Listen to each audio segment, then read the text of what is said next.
Star Wars used to be the godfather of big film franchises, but now it feels like a giant just trying to recapture the magic that it once had. Only 8 years ago, Star Wars managed to come back from being a relatively dormant franchise to being the forefront of the pop culture zeitgeist once again. But as time went on, the cracks started appearing, the quality of the films and the shows started to decline, and before we knew it, we were in a time where Star Wars was reliant on digging up shards of the past to try and make the present worthwhile. You know it, we all know it, Star Wars needs to change. It needs to evolve. Well, off the back of the countless new announcements regarding the future of Star Wars, it seems they've gotten the message. It's time to move forward. But there is one glaring problem. They seemingly only got half the message. Now, I could harp on about the latest season of The Mandalorian being a complete mess in of itself, but that's a video for another time. This is about Star Wars as a whole, where it's going, and if this absolute giant of entertainment is doomed to fail or set for some kind of resurgence. Because it's been no mystery that the sequel trilogy basically derailed this IP. We've had a few moments of relief like early Mandalorian, Andor, and one scene in Obi-Wan Kenobi, and 3 episodes of the Clone Wars. But even those upsides were only the result of digging up, again, shards of the past to make the present worthwhile. You're going to hear that a lot in this video. Because there's barely been an original idea since Disney took over this IP. Their reliance on nostalgia to carry its mediocre at best scripts has been laughable. So let's dive deep into the current state of Star Wars. From the return of one of the most divisive characters in blockbuster history to the uninspired roadmap of future Star Wars projects and even the good that seems to be in the pipeline. This is why Star Wars is a complete and utter mess. But first, a word from today's sponsor. This video is sponsored by Manscaped, the premium global brand for men's grooming and hygiene. So if you're after quality bathroom products, then look no further. Manscaped have sent me out their Performance Package 4.0, which is a head-to-toe men's grooming kit. The Lawnmower 4.0 trimmer is a waterproof and cordless trimmer that you can use anywhere on your body. It even has a little light so you can see where you're trimming. So whether it's up there or down there, it's got you covered.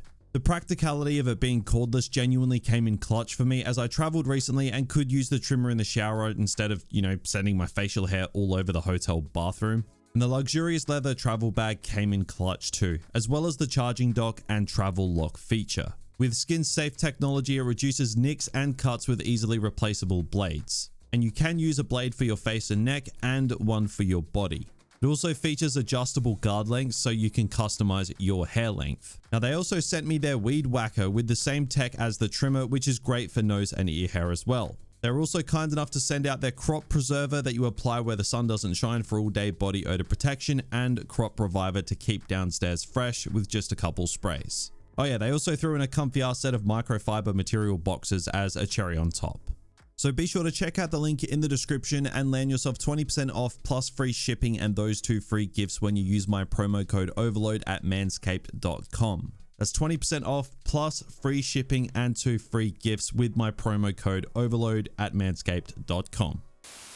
Now, it's no mystery to anyone that the Star Wars fandom is a bit of a mixed bag. There are genuinely parts of the Star Wars fandom that make it the best fandom in the world. There is also the negative side to the fandom that hates everything and wants everything to fail, and then there's those in between. Now, recently, all sections of the fandom have had a valid point in their view of Star Wars. Disney's reign over Star Wars has been an absolute mess from start to finish. Yeah, they have produced some good over the past decade, absolutely, you'd be a fool to deny it, but man have they produced some absolute shit. Now, the Star Wars fandom has always been a divided one. The prequels and original trilogy fanboys were at each other's throats before Disney even took over, but then the sequel trilogy came out and things just got worse. At least, eventually. The Force Awakens came out and was a global phenomenon, becoming the highest domestic grossing film of all time with a positive general consensus, which, as I've said before, a lot of people these days tend to forget that the film was very well received when it first came out. It's only retrospectively people are just looking back on it now because The Last Jedi and The Rise of Skywalker failed to do anything with the setup that, people have a negative take on it. Then of course we had Rogue One come out in 2016 and that was also received very well and made a lot of money, especially for a spin-off. Moral of the story here, Star Wars under Disney was actually going really well until The Last Jedi. I'll die on this hill, but the lead up to The Last Jedi's release, when speculation was at an all-time high, was about as good as it gets as a Star Wars fan. All the speculation, who are Rey's parents, who is Snoke, how is Snoke? It was such a great time. Then The Last Jedi came out and completely divided the Star Wars fandom, and it's never been the same since. Regardless of whether you loved or hated The Last Jedi, its impact on the fandom can't be overstated. I'm a bit of a fence sitter with The Last Jedi personally. I understand why people love it, but I also understand why people hate it. But I'm not here to deliver a critique of The Last Jedi. But this was the exact turning point of Disney's Star Wars. It was this film that turned the fandom on its head. Some hailing it as a masterpiece, others hailing it as the death of Star Wars. Now, the cracks that this film caused throughout the fandom are still just as open today as they were over 5 years ago when The Last Jedi came out. Due to Disney having no plan with the sequel trilogy, they were able to write an Episode 9 script that essentially done away with what most people took issue with in The Last Jedi, but in the process, pissed off all the people that actually liked The Last Jedi because they just abandoned plot points and key elements of character development. So by the time the sequel trilogy had concluded, the majority of Star Wars fans at one point or another had taken major issue with what Disney had done with their trilogy, leaving behind a trilogy which had zero cohesion and overall was just largely disconnected. Now, this divide in the fandom, like I said, it's still here. People still complain about the sequels, people still queue up to hate the next upcoming project. And there are those that of course just like everything Disney do with Star Wars. Now, I'm not saying either camp is wrong or right, but it's almost no longer about the quality of the film or the show, it's about whether or not it falls into said person's side of the fandom. So it always feels like Star Wars fans are at war with one another. So what have Disney done to try and bring the fandom back together? Well, they put one step in the right direction, but they also took a step backwards in the process. That backwards step truly being a baffling decision to me. Could you not be yourself for 5 minutes? Now, this is the hottest talking point of Star Wars right now. Forget The Mandalorian, this is what has people talking, and understandably so. We are getting a Rey solo film taking place after the sequel trilogy that focuses on her rebuilding the Jedi Order. Now look, Rey is a character that had so much potential, a mysterious nobody from a desert planet that had to fend for herself after being abandoned when she was a child. It's a pretty cool premise for a lead protagonist, and it's very close to what we had with Luke over 40 years ago. But as we all know, it all went absolutely nowhere. She was a nobody and then she wasn't because reasons, and now she's a Palpatine, but she's also a Skywalker. It's just a complete mess. And Rey is a perfect example of the overall state of Star Wars. Now, a lot of people don't like this character because of the whole Mary Sue thing. I've never been a big fan of Rey personally, but I always thought the Mary Sue thing was maybe a little overcooked. Whilst yeah, in comparison to other characters, her trials and tribulations are fast-tracked, absolutely, but I never thought it was as bad as many made it out to be. Still kind of bad though. My main issue with this character from start to finish has been they just had absolutely no idea what to do with her, despite her being the protagonist, which to me is just mind-blowing. They had no idea what to do with Rey, and that's not fan-made assumptions. Daisy Ridley herself has even said that she didn't know who Rey's parents were. Reason being, it changed multiple times. I understand that there are Rey fans out there, and I'm sure they're happy to see Rey get her own film, despite, already having 3 of them. But does Star Wars really need this? Is this really the best idea to bring back the lead that the writers failed in the trilogy that split the fandom apart, to which it still hasn't recovered? The short answer? No. Star Wars is in a place right now where it needs a big win, and it also needs to return to the movie theater. By the time this film comes out in 2025 or 2026, it'll have been 6 to 7 years since a Star Wars film has hit theaters. By its nature alone, this film is going to be divisive, and to be honest, Star Wars can't really afford for their return to theaters to be divisive. And I can just see the fire burning now because the director of this Rey movie is Sharmeen Obaid-Chinoy, who is apparently a journalist first and foremost, but also a filmmaker and activist. I think you can see where this is going. Now, the faith that I have in this project rests in its writer, Stephen Knight, and he is probably best known for his work on Peaky Blinders, which just so happens to be maybe my favorite TV show of all time. I adore that show, and the writing is a standout. Knight knows how to write deeply complex characters, and I hope that comes through in the Star Wars script. Because based off credentials alone, I don't have a lot of faith in the director, and it's largely due to a lack of experience in feature films. Everything of quality that she has made has been a short documentary. So to take that leap to a Star Wars feature film is a massive one. And I seriously hope they don't make this film for all the wrong reasons. When it comes to politics in film, you guys know me, I don't care. I just want a good story. That is my bottom line. But when this is the description of the director of the upcoming Rey film, that rings alarm bells that they're making this film for the wrong reasons. That they're not telling this story because they actually have a good story to tell. Like, I want to like Rey, I do, but the character was so poorly handled in the sequels that I completely understand people not being happy about this announcement. But I want to play devil's advocate for a second here. Let's sit on the side of optimism for a second. Let's say this film is being made because they actually have a good story to tell. The idea of a Palpatine being the one that rebuilds a new Jedi Order is actually quite interesting, as your boy Sheev Palpatine was the one that basically tore the Order down in the first place. And now his granddaughter is the one that's going to rebuild it.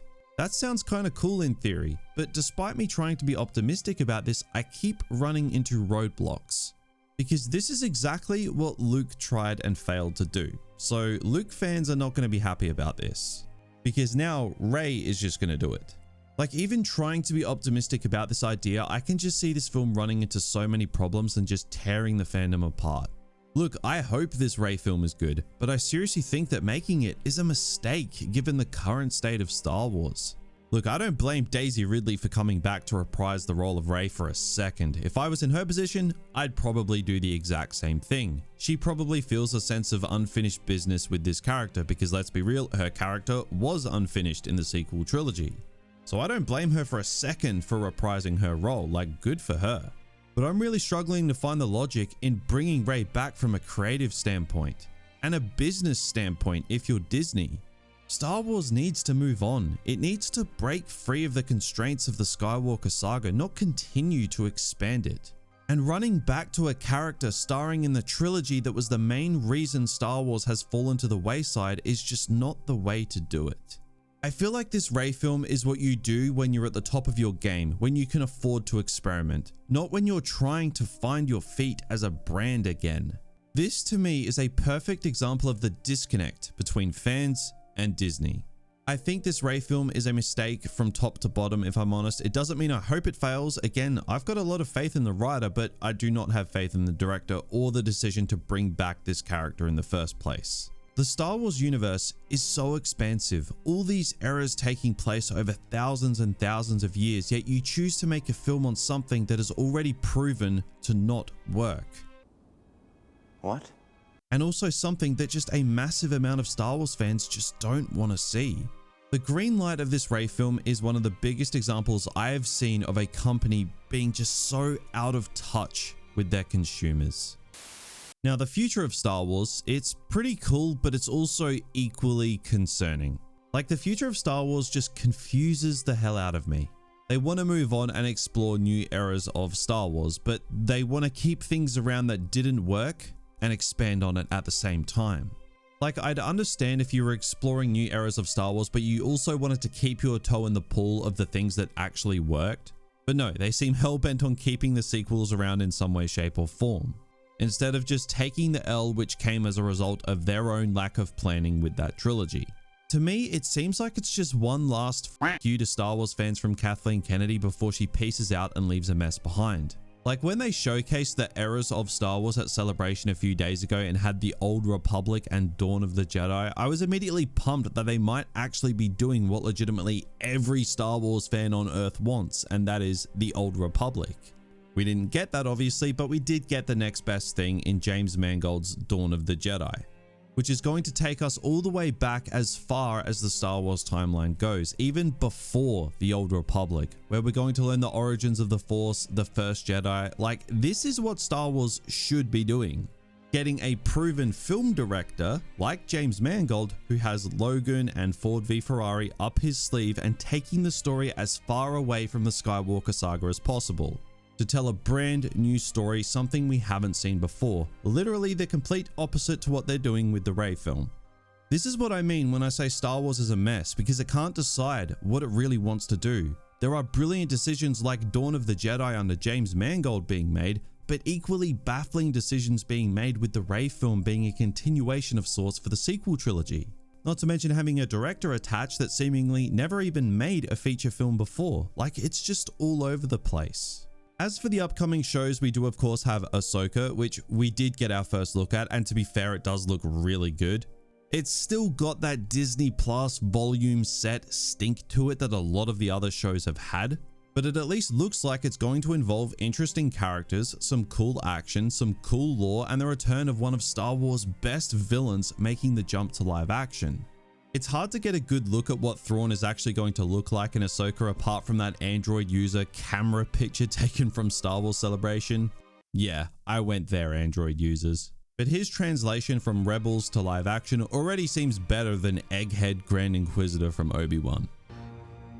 Hello. Now I know for a fact that Dave Filoni loves Ahsoka, like that's his creation, so this series should be treated with respect, and I am definitely looking forward to this.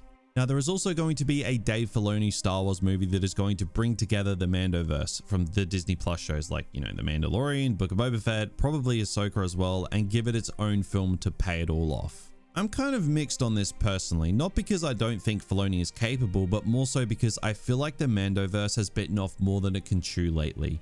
Book of Boba Fett was just not very good at all, and season 3 of The Mandalorian has been a real mixed bag with some seriously low lows. Again, Star Wars is in a place where it needs some wins, and I'm hopeful that this film can be one of them.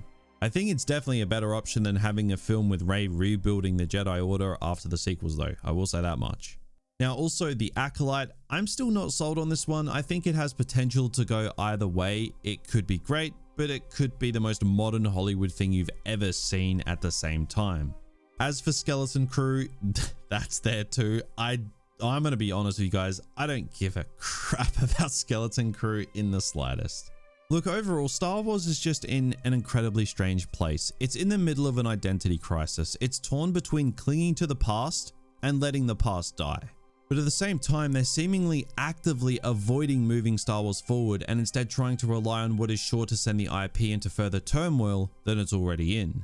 Now, we still don't know what's going on with that Rian Johnson trilogy. We don't know what's going on with that Taika Waititi film. The Patty Jenkins film also still seems to be dead. And look, to be honest, given the Star Wars track record for cancelling films and firing directors, it wouldn't surprise me if one of the 3 upcoming films don't get made or have major changes in personnel. Like, just imagine for a second, we got a headline tomorrow saying that the Rey film is cancelled. Terrible thing. I'm positively bereft. To be honest though, the upcoming slate of Star Wars films and shows still has that corporate ick to them. It feels like Kathleen Kennedy is hell-bent on sending Star Wars in the wrong direction despite having one foot out the door if rumors are to be believed. I really wish they just announced Dave Filoni to take her place. Filoni may get some things wrong, and he has. But this dude is undeniably in love with Star Wars. He is George Lucas's true heir. There is no better person on this planet right now to run Star Wars than Dave Filoni. Like, the guy broke down in tears at Star Wars Celebration because he was overwhelmed by how much people love Star Wars. That is a creator that cares. This means something to this guy. You can't try and tell me that this means anything to Kathleen Kennedy. I don't buy it for a second. This would just be a great way to get that corporate stink that Star Wars is littered with and put someone in control that knows what fans want, not someone who thinks they know what fans want, but in reality just greenlights what she wants. Look, Kathleen Kennedy may get it right sometimes, but a broken clock is right twice a day. I'm just saying. Filoni actually cares about Star Wars, and if he had full creative control over the entire IP, then Star Wars might actually feel like Star Wars again.